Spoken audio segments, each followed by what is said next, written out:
반갑습니다. 제가 이제 보통 그 공무원 교육이나 갔었을 때 제일 먼저 하는 게 속도가 아니라 방향이다. 그러니까 우리가 방향을 잘 잡았는지 이대로 가도 되는지 이제 그런 건데요. 이 나눔샘 사업은 철저하게 가치를 반영한 단순히 실무적인 사업들이 아니라 가치와 관련된, 그래서 나눔의 의미라든가 나눔의 방향의 전환과 관련된 깊은 뜻을 가지고 있거든요. 그래서 오늘 이제 제가 제일 먼저 나눔의 철학에 대해서 좀 말씀드리려고 합니다. 그래서 먼저 이제 제가 이 나눔이라는 게 뭘까 하는 의미들을 나의 라임 오렌지 나무를 통해서 좀 설명을 드리려고 하는데요.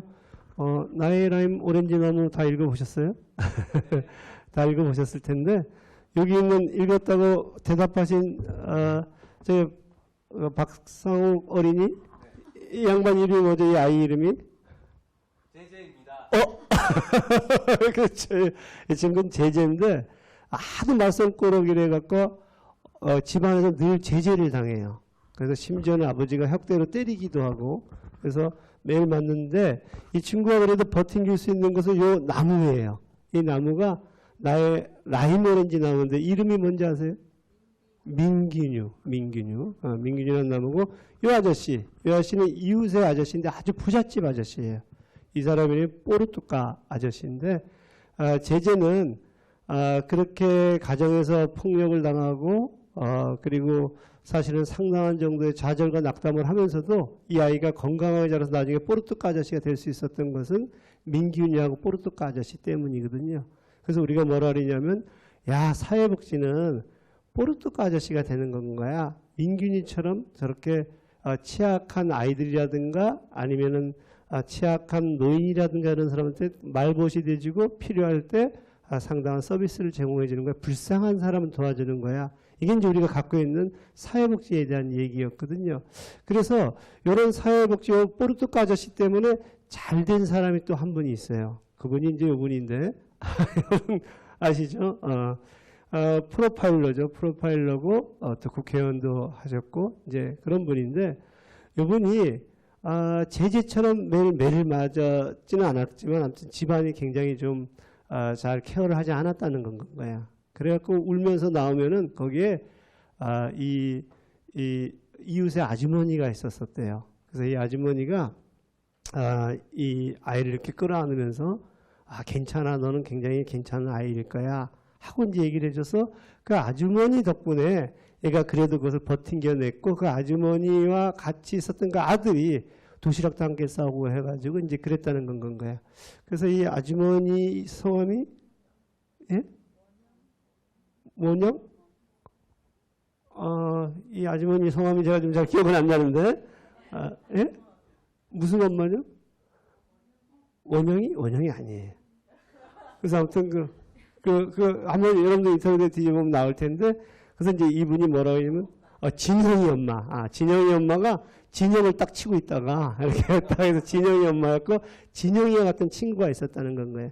그래서 이 양반은 아까 말씀드렸던 이 뽀르뚜까 아저씨가 있었기 때문에, 진영 엄마가 있었기 때문에 괜찮은 거죠. 그래서 우리가, 우리도 이웃의 진영 엄마가 돼야 되겠다. 따뜻한 이웃이 돼야 되겠다. 이게 마을 만들기거든요.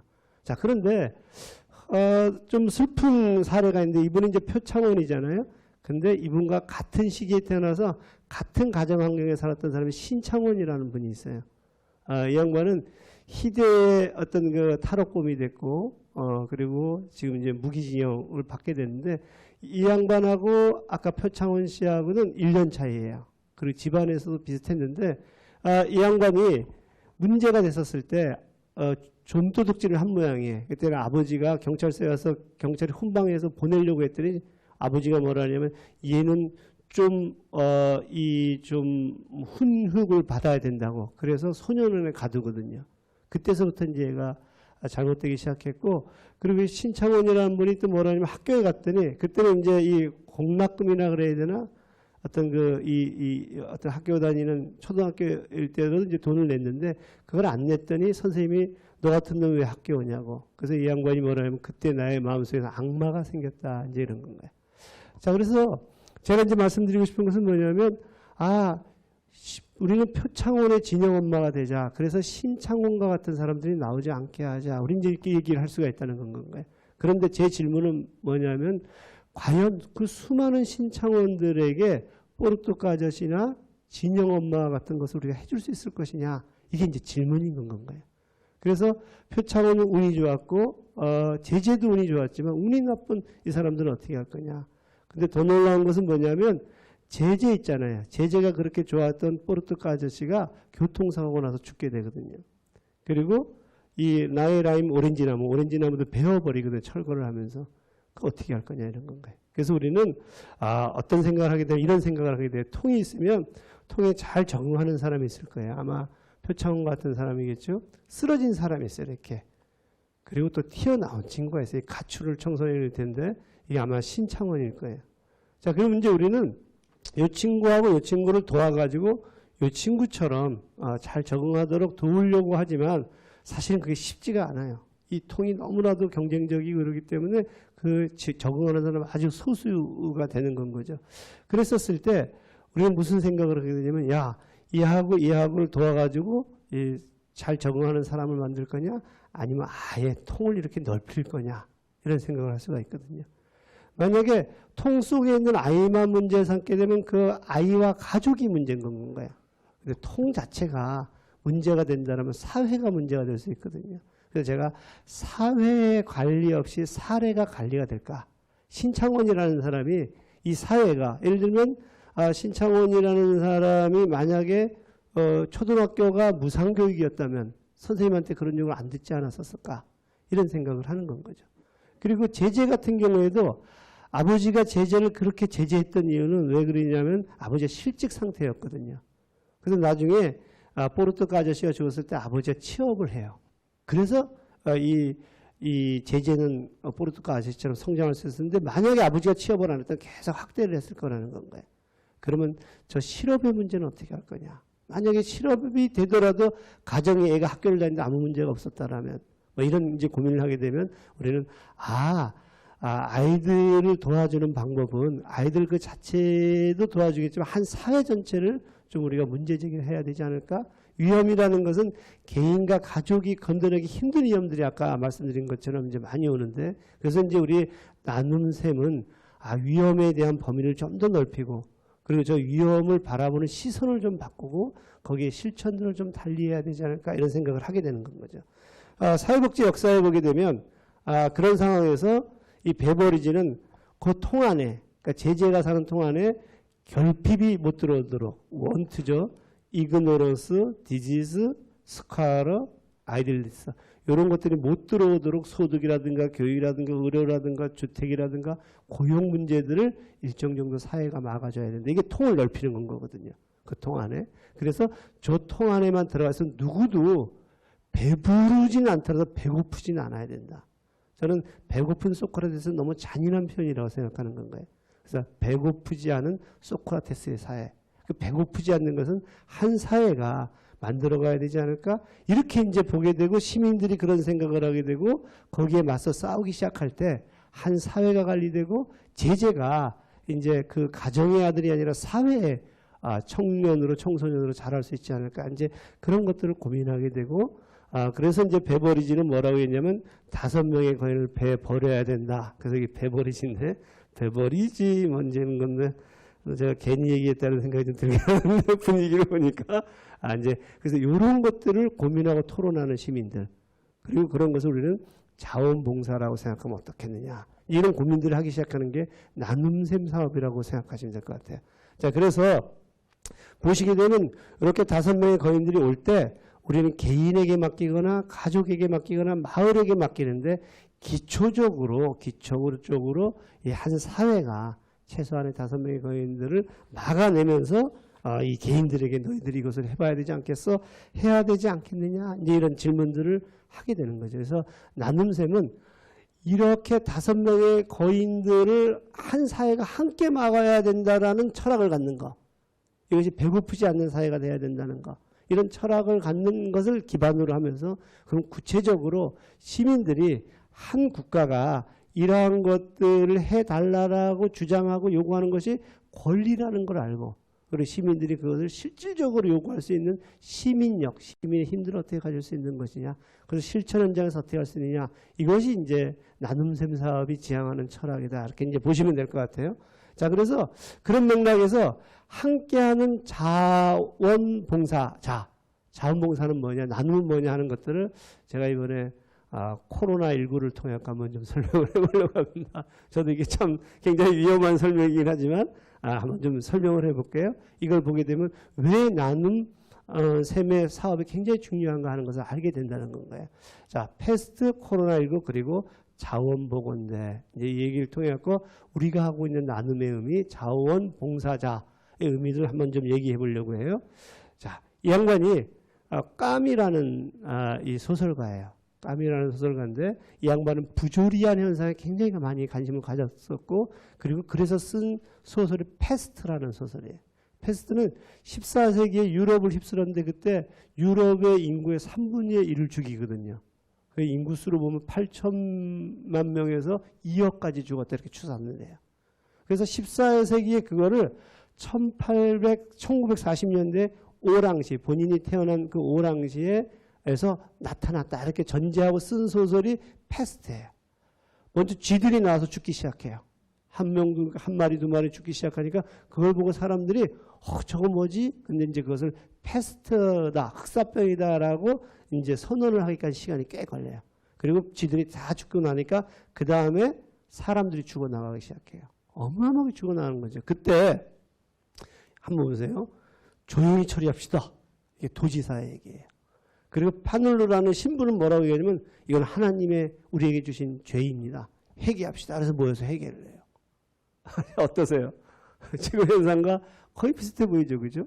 비슷해 보이죠. 이렇게 이제 하는데 또 이제 한번 보세요. 코타르라는 사람이 있어요. 이 사람은 범죄를 행한 사람인데 패스트가 오니까 자기를 잡으러 오질 않아요. 그러니까 너무 기분이 좋은 건 거야. 그래서 이 사람은 배급 물자를 안 거래하기 시작하면서 돈을 벌기 시작해요. 그러면서 이 사람은 뭐냐면 패스트가 지나고 난다는 것이 가까우니까 그래요. 패스트가 막 오니까 이 사람은 뭐냐면 훨씬 지내기 좋아졌다. 이런 건 거예요. 자, 위험은 모두에게 다 같은 위험이 아니라는 건 거예요. 위험은 누군가에게 상품을 만들고 누군가에게는 혐오를 만들고 누군가에게는 자기 어떤 이해를 추구할 수 있는 어떤 그 상황이 되고 도구가 된다는 건가요. 그래서 코타르에게는 철저하게 그랬다는 건가요. 한국에 지금 코타르는 누굴까? 한국의 파눌루 신부는 누굴까? 한국의 도지사는 누굴까? 이런 것들을 이제 고민해 볼 필요가 있는데 이 랑베르라는 사람은 기자예요.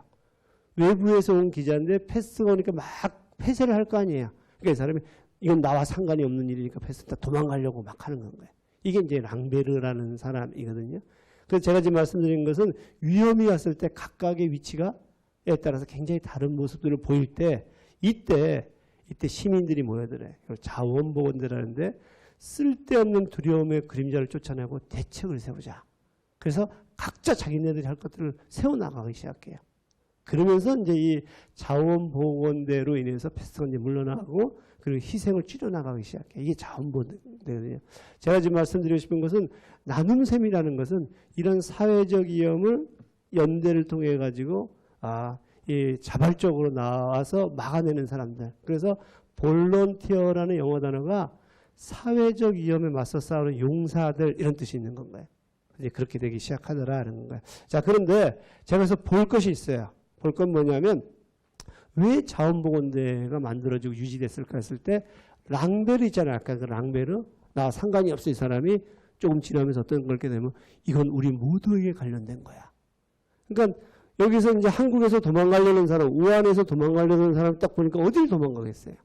이건 우리 모두와 관련되어 있는 건가요? 그걸 깨닫는 순간 자기 공간에서 자원보건대가 될 수 있었다는 거예요. 파눌루 신부는 사람들 막 죽어나가잖아요. 근데 어린아이가 죽어요. 그때 이 사람이 이렇게 얘기를 해요. 신이 과연 이 아이를 제물로 삼았을까? 이런 질문들을 던지면서 자원보건대에 가입을 해요. 그는 이제 여러분이라고 하지 않고 대상화된 것이 아니라 우리라는 말을 쓰기 시작했다. 그런데 불행히도 파눌루 신부는 패스트에 맞서 싸우다가 이제 희생당해요. 이런 건데 우리에게 저렇게 랑베르와 파눌루 신부는 누구일까?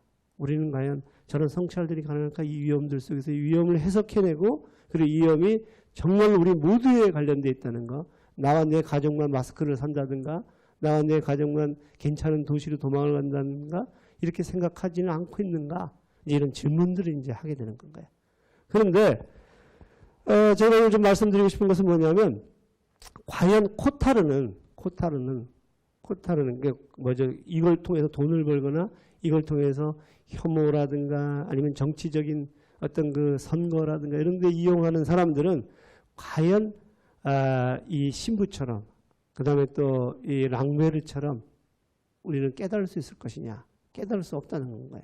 그걸 깨닫게 했던 것들은 결국에는 모여든 시민들을 자원봉헌되었다는 건가요. 근데 여기서 제가 마지막으로 한 번 더 말씀드리고 싶은 것은 뭐냐면 이 르웨라는 사람이에요. 르웨도 자원봉헌대를 이끌었던 사람인데 이 사람 뭐라 그러냐면 사람들이 막 만세를 불러 막 패스트가 물러가니까 만세 그럴 때 이 사람이 뭐라 그래요. 이렇게 얘기를 해요. 지하실이나 트렁크나 손수건이나 낡은 서류 같은 것들 속에서 꾸준히 살아남아 있다가 꾸준히 뭐가 살아남아서 패스트가 다시 돌아올 것이다. 우리 몸속에 빈곤이라든가 불평등이라든가 빨갱이라든가 이런 혐오들이 다 꾸준히 살아남아 있다가 자원봉헌대가 힘이 약해지면 다시 이 쥐를 통해서 온다는 것은 우리에게 다시 교훈을 주기 위해서 돌아올 것이다. 우리는 그래서 사실은 우리가 코로나19와 맞서 싸우고 있지만 그것이 물러난다고 하더라도 물러난 것들이 아니라는 건가요. 그래서 자원봉헌대는 도처에 있어야 되고 그런 자원봉헌대가 제가 얘기하는 바의 나눔샘의 의미인 건 거고 나눔에서 얘기하는 자원봉사자다. 그래서 그러려면 어떻게 되냐면 이런 어떤 그 성찰도 해야 되고 그리고 그것을 하나의 연대라든가 이런 것들과 함께 해석도 해놔야 된다는 건가요.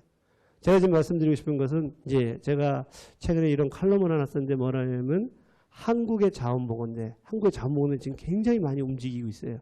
마스크를 양보한 시민들, 그 다음에 어떻게 대구로 몰려드는 의료진들, 그리고 도처에서 자원봉사로 나서는 의료진들, 그 다음에 또 이제 보게 되면은 이 사람들이 누에와 같은 의사들, 그 다음에 마스크를 만들어내는 시민들.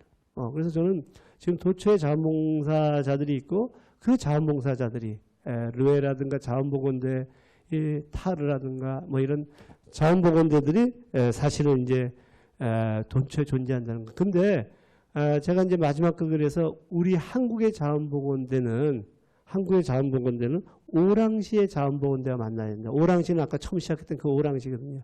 이 오랑시는 은유적인 표현인데 뭐 예를 들면 이탈리아의 자원봉헌대, 그 다음에 이제 오한시의 자원봉헌대, 도처에서 시민들이 그래서 이것을 저는 이제 뭐냐면 세계 시민의 의식들을 이제 가져야 된다. 이런 얘기를 하면서 저는 아무튼 패스트가 그리고 코로나19가 우리에게 엄청나게 중요한 메시지를 교훈을 던져주고 있다. 그런 점에서 나눔샘은 이 코로나19로부터 우리가 무엇을 해야 될지 시민들이 뭘 해야 될지를 우리에게 중요한 메시지를 던지고 있다. 이렇게 말씀을 드릴 수 있을 것 같아요. 그래서 이제 본격적으로 나눔샘에 대한 얘기를 좀 해보려고 해요. 나눔샘은 아까 말씀드렸듯이 저희가 나눔샘 1.0과 나눔샘 2.0으로 나뉘어요.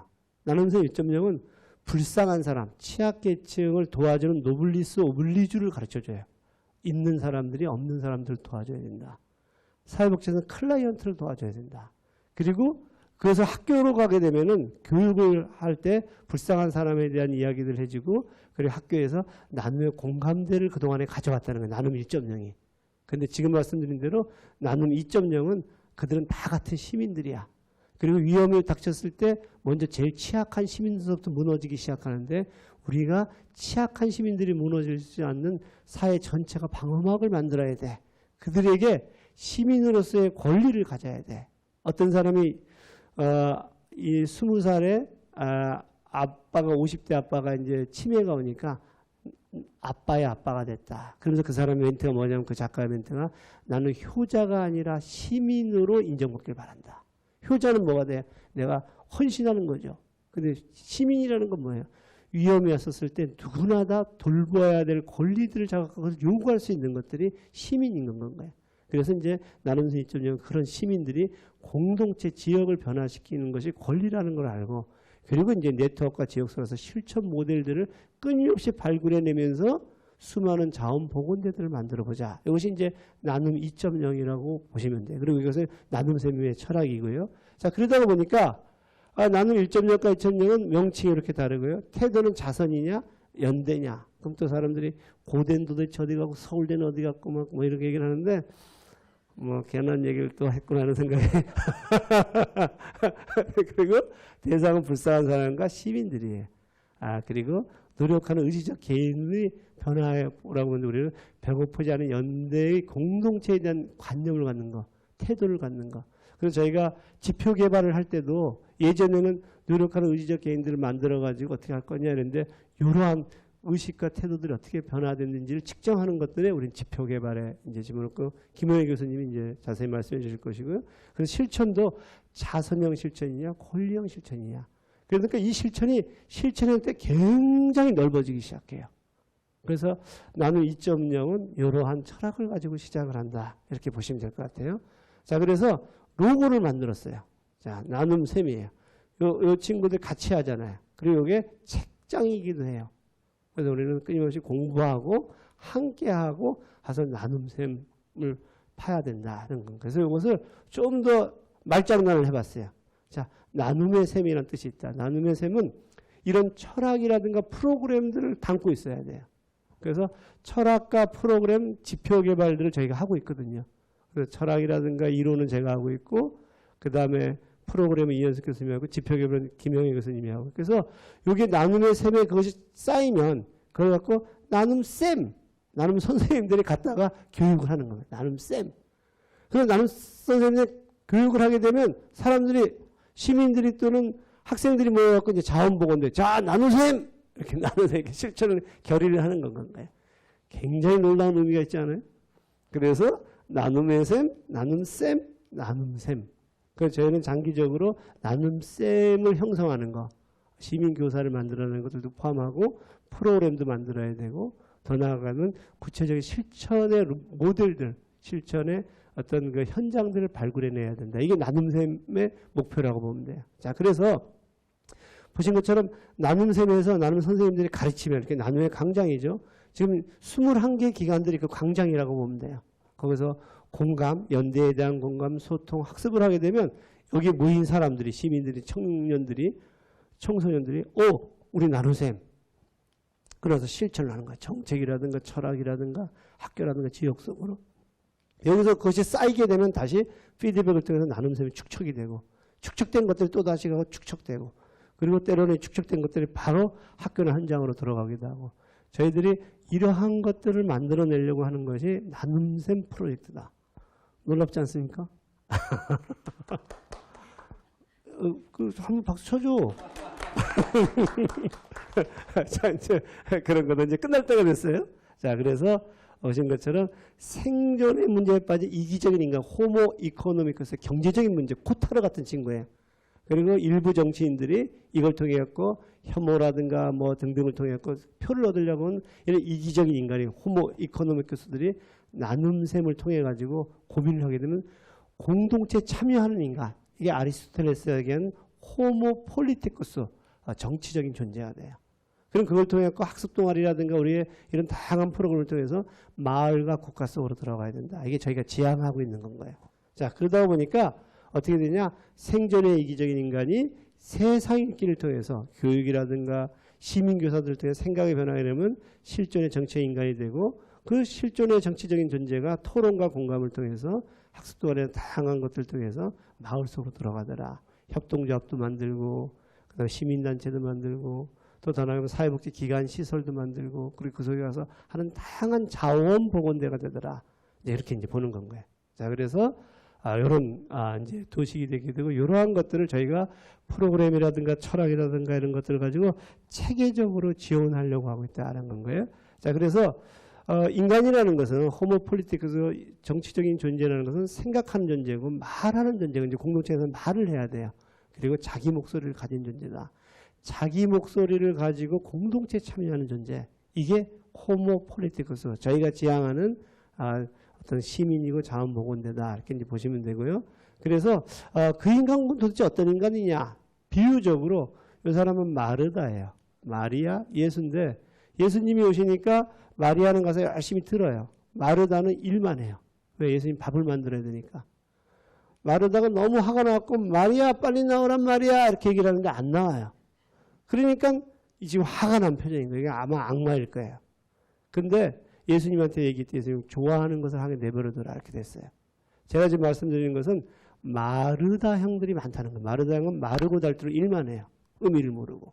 그냥 그저 일만 하는 거예요. 마리아는 의미만 따져요. 그래서 나눔샘이 지향하는 실천가는 의미를 물으면서 실천하는 사람. 마리다라는 건 마리다. 의미를 물으면서 마리아와 마르다를 합친 거예요. 의미를 물으면서 실천하는 프락시스형 시민들이다. 그 시민들이 어떻게 코로나19를 근본적으로 파고들다 보면 우리는 너무나도 그동안에 자연을 착취해왔고 너무나도 어떤 타인의 어떤 것들을 너무 이용만 해온 건 거죠. 타인의 노동이라든가 등등. 그래서 그것을 근본적으로 따져 물으면서 그것의 변화들을 고민하는 인간형, 이게 마리다고 나눔샘의 시민들이다. 이렇게 보시면 돼요. 자, 그래가지고 우리는 클라이언트, 불쌍한 사람에서 친절한 우방객, 프렌들리 비지터인 체리티도 해야 되지만 보다 근본적으로 시민들과 함께 이하여가 아니에요. 친구가 돼서 그들을 권리들을 하는 것. 이런 것들이 어쩌면 사회복지고 시민들의 자원봉사다. 이런 말씀드린 거예요. 그래서 마을에는 취약계층의 케어센터도 많이 필요하지만 우리는 그동안에 그런 실천도 굉장히 많이 해왔거든요. 나눔샘의 실천은 시민들과 함께 커뮤니티 센터에서 권리를 자각하고 그 권리들을 공동체 속에서 바꿔나가고 동료들을 만나가는 것. 이런 메디에이터, 매개자가 되는 건 거다. 이렇게 말씀을 드릴 수 있을 것 같아요. 그래서 나눔샘 철학은 저희가 이제 이번 프로젝트 끝날 때 아주 완결된 형태의 또 이제 책자로 나오게 될 텐데요. 그때 여러분들과 함께 깊은 토론을 좀 해봤으면 좋겠습니다. 그래서 저희가 잘 쓰는 말이 이제 있는데 어떻게 되냐면 이 소셜 케어, 사회적인 돌봄이 지금 필요한 시기가 됐죠. 이 코로나19 때문에. 그리고 지역에서도 돌봐야 돼. 커뮤니티 케어야. 그래서 이게 복지 공동체인데 여기에 모든 것에 기반이 되는 건 시민력이라는 건 거예요. 이 자원보건대 같은 시민들이 이것을 깨닫기 시작할 때라는 거예요. 그래서 저희 나눔샘이 하는 것은 도초에서 청소년들서부터 시민들이 모여서 하는 나눔샘 2.0을 고민하기 시작하는 것. 그리고 그 고민들을 통해서 구체적인 변화로 지역 도초에서 이끌어내는 것. 이게 나눔샘이 지향하는 거다. 이렇게 말씀을 드릴 수가 있고요. 그래서 이제 제가 이상이 일상이 되도록 상상하라. 저희가 오늘 이제 끝나고 밥을 먹으러 갈 텐데 분명히 막걸리를 한잔 할 것 같은데 그때 제가 이상이 일상이 되도록 상상하라고 우리 멤버들이 상상 이렇게 이제 그래서 이 자원보건대라는 이상이 일상이 돼서 정말 위험은 우리 모두의 거고 그리고 위험들에 맞서 싸우는 것은 특정한 관료라든가 전문가가 아니라 시민 일반이라는 거 그리고 우리가 주체라는 거 것을 갖는 것이 우리의 이상이고요. 그런 이상들이 현실이 되는 정책과 변화들의 어떤 실천들이 나오는 거 그런 것들을 상상해내고 저희들이 사례들을 만드는 게 나눔샘이다 이렇게 보시면 되고요. 그래서 우리가 걸어가면 길이 될 거다. 여러분들 우연히 들어오신 분들도 있고 이 의미를 알고 들어오신 분들도 있으시겠지만 아무튼 이제 나눔샘의 일원이 됐습니다. 21개의 기관들이 그리고 거기에 청년과 청소년 시민들이 길을 내는 그래서 우리들 이 공동체가 더 이상 위험을 개인이나 가족, 마을에 두는 것들이 아니라 시민들 모두가 함께 맞서야 되는 것으로 생각하는 그런 일상, 제도들이 만들어지기를 기대하고요. 그리고 그런데 함께해 주셔서 고맙습니다.